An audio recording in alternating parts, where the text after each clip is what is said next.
Deep Throat was a Bond villain, I think, or a Bond really? connect. Wasn't it like the name of one of the female operatives or like whatever? Probably. I'm pretty sure that meme comes from like that whole like little scene that they used to do in like noir films where like somebody would meet you in a parking lot with a trench coat and a hat and you couldn't tell who they are. That's pretty much what this character was, except there was no parking lot. What do I call you? Call me Deep Throat. Call me Skinny Penis. Is that you, Otacon? Oh, how did you know? I Can love truly bloom on the battlefield, Snake? can smell your urine from a mile away. Oh, Otacon. Are you like me? Are you an otaku? Do you watch the Japanese animation? Shut the fuck up, Otacon. I need to stop this nuke. What year was that in the game? The 90s. Yeah, it was a Cold War era. Yeah, Evangelion was an anime back then, right? Yeah, it was. Was it early 90s or late 90s? Mid. When did Metal Gear take It place? was like 96, 97, I think. Neon Genesis Evangelion came out in the year 1995. And Metal Gear Solid 1 on the PlayStation 1 came out in 1998. Just enough time for Kojima to binge watch all of Evangelion and feel emotions.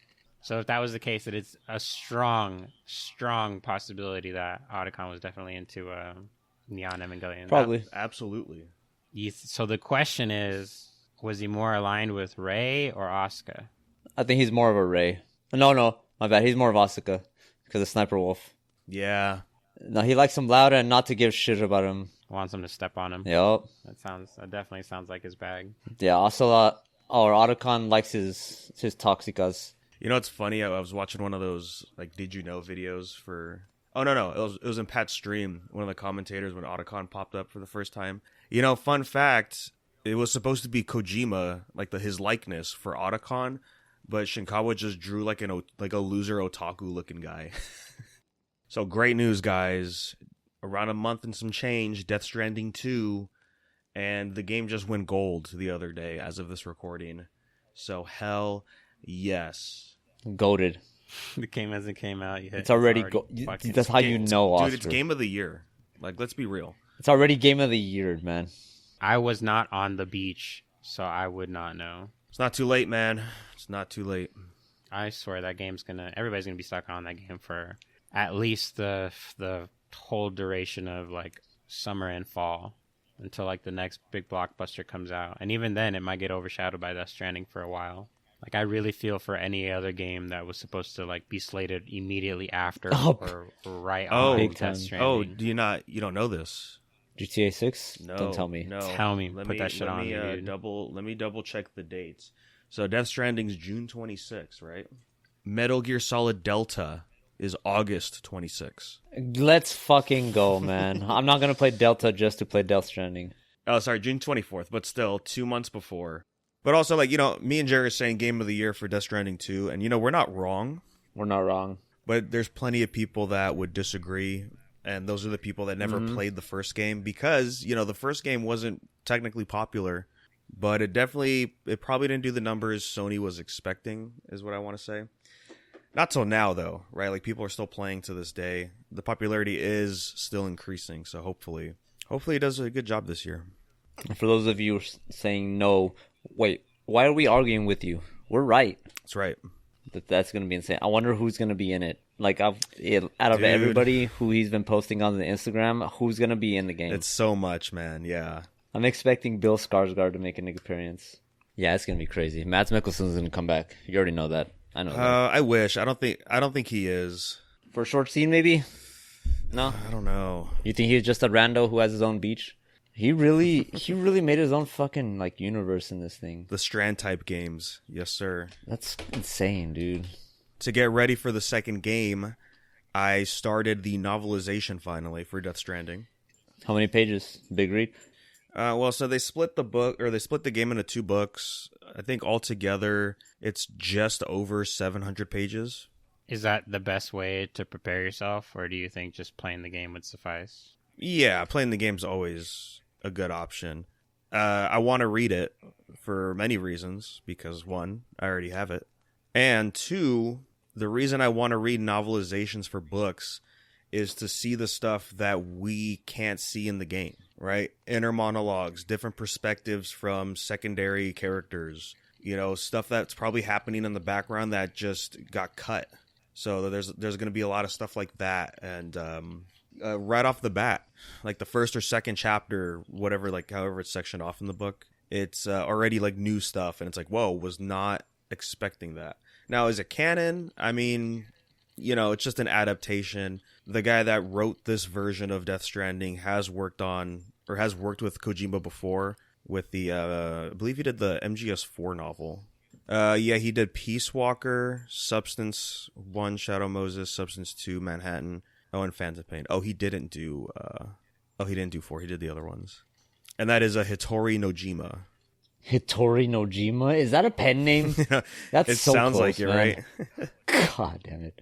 I don't know if you ever plan on reading it, Gerry, or are you just going to dive into the game? I'm just gonna go in.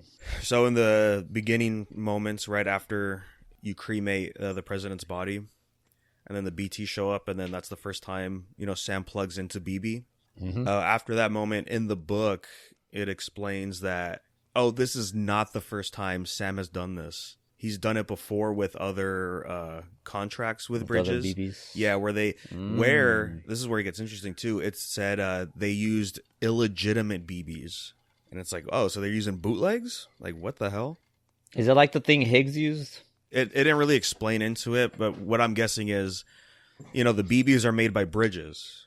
And obviously, they're not the only ones out there doing stuff in the world. So there's probably some other company trying to replicate the BB technology. Okay, I see what you're saying. But that's pretty crazy because that's a big moment in the game. Like, sure, it's early on, but also he explains like how the sensation feels when Sam plugs into the BB for the first time, and like how like they basically communicate to each other through the umbilical cord.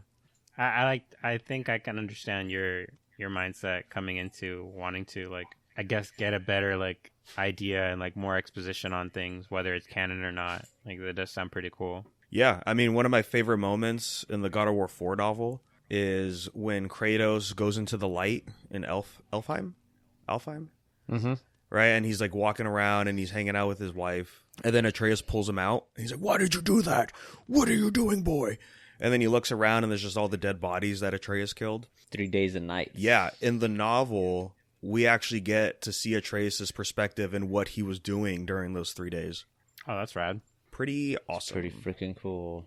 Like with the Death Stranding novel, the God of War 2018 novel was written by Jim Barlog. I think that's his name. That's Cory Barlog's father, and they've both worked together on God of War 2. So it's like, as far as I'm concerned, this is a canon book, man. It's like pretty accurate. Yeah, and I'm still going through the MGS novel. I'm almost done. Snake's talking to Gray Fox right before, or during the fight with Metal Gear. Yeah, like the second half of the book is definitely a lot better. There's less grammatical mistakes, and Snake definitely feels a lot more in character. So that's been pretty good. That's a good fight. Yeah, so what? He just wants to come here to kill me? No, I think he just wants to fight you. It's so anime, dude. Don't want to touch tips, bro.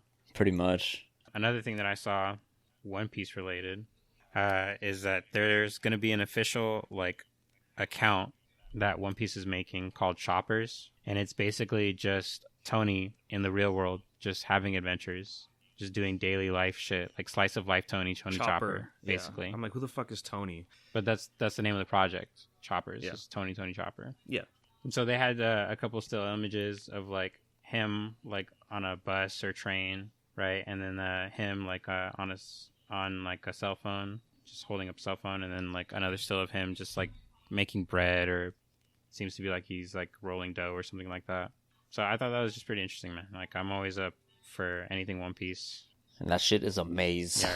So far, I was listening to the episode, and then I heard Oscar talking about it. I'm like, you're right, Oscar. These episodes, these chapters are fucking hype. Too insane. Everybody's So doing fire, shit. dude. Yeah, like, it's so cool how the formula is still like, the crew lands on an island, crew meets people, Luffy has to eat, shit happens. And that's literally what's happening. Like, Luffy ate, and now shit's going down, man. It's crazy. Yeah, man. I would catch up. Like, grab yourself a bowl of ramen and read it all. That's what I did. Oh, buddy, yeah, it's a wild ride. I think Danny, you're probably like, what is it, like 10 or more chapters behind at this point? Probably, yeah. Yeah, that's a decent amount for you to just be like, fuck yeah. You know, like every chapter just progressively hypes you up. I don't know how quickly you're going through these One Piece chapters, but just savor them, man. There's a lot of, I'm not going to talk too much about it, but there's a couple of unanswered questions for me involving Brooke and that one girl. But I know like, what you're talking I about. just got to read ahead. Yeah, I just got to keep reading. Yeah, Reading. Like, it's that one of those theories I think we talked about it on here where we thought it was like the zombie bitch. Oh, Perona? No, the other one from from Thriller Bark. I think her name's Cece. Yeah, so maybe, but you know, we got to keep reading. These God Knights are a different fucking level, man. They don't give a shit. No, they do not. 'Cause they got interesting powers too. Yeah. So that'll be something to talk about too.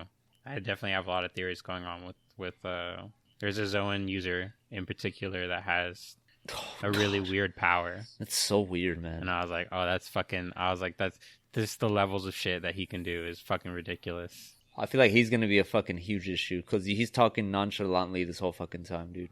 And everybody else is like, okay, we gotta come here and do this, and this guy's just lollygagging, just doing his shit. I wholeheartedly agree. But one other thing I'm looking forward to, I really want to hear what he's gonna sound like. I know he's gonna have like some he's got to have like some like royal pompish voice, you know, but I also bet that he has like just the most high pitched fucking voice. Yeah, I can hear it. One Piece is in a great spot right now. I mean, it's always been. Until it's over, it's going to be in a great spot. There's Oda, there's Kojima, and honestly, bro, can we put Harada on that list? We'll see the future of Tekken. We'll see. We'll see, right? We'll see what's gonna happen. But even if he doesn't get the Waffle House name, he's still gonna like try to put that level in, but as in a different but name it different, you know? Yeah, it'll just be the best he can do is just make it a generic diner or something, or right. just make it outside of the Waffle House, but it has parking lot. It has to be at night, and there has to be people like surrounding it. Surrounding the fight.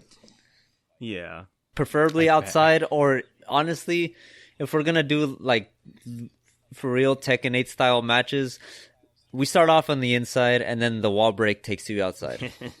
Easy. You know, with the cars and shit. Okay, that's how you do it. I saw a reel where this dude with like graying hair, he was playing on, or he just saw the second trailer for 6. And he was standing, or his daughter was standing next to him, and she was maybe around 20, I think, mid-20s, I think. So, and yeah, she's about like a young adult, probably already there. He shows a picture of her in his arms next to the GTA 5 case. Yeah, next to the GTA 5 case, and he's like, "It's been that long!" And then he put down the phone, and then the camera autofocused to her, like, standing next to him and shit. He's like, all old. He's like, "It's been so fucking long." So you're right on that. It's probably dad's. He's like, once this game comes out, it's over. I feel him too, because like I'm at that age where I can just play one game forever. And moving on from this, like Danny, it might be Balatro. You're gonna be that guy who's just always playing poker on your phone. Big time, yeah. Honestly. I started playing it after the podcast last time, dude. Hell yeah. I cannot put it down. I fucking love this game, man. Yeah, everything you said was right. Like, this just scratches this fucking itch in my head where men yearn to gamble, and I yearn for their poker minds. I yearn to fucking mine poker, man. I yearn to like spend my money frivolously on card games. Oh yeah. Are you gonna get the chess game when it comes out? No, because I know I'm fairly decent at poker, but with chess, I don't know. Oh, which chess game? Is that the chess fighting game where you play chess and then like once you challenge somebody, it becomes a fighting game? They're coming out with a chess version of Balatro, Gerry. Ah, shit. Okay, then I might just to see what I can do. Yeah, so since it was free on Plus, I picked it up on there just to see like if I would like it. I opened Claire the Expedition game 33 game first, right? I saw the intro, then I closed the game because it Wait, was you bought like it? it was late at night, and I was not ready. I'm not ready. I need to actually sit down and start this shit because once I start it, it's gonna be it until I beat it. Then I opened Balatro and I'm like, fuck, this is actually really good. And then I you know what, I thought that $10 was worth it on the phone. I could do it. Yeah, exactly. So it's just been on my phone this whole time. Alrighty, guys, that's going to be it from us this week here at the Unversed Podcast. In case you have any questions, please feel free to reach us at our email, unversedpodcast@gmail.com. So until then, we will catch you guys on the next one. Tune in next time when we talk about Markiplier.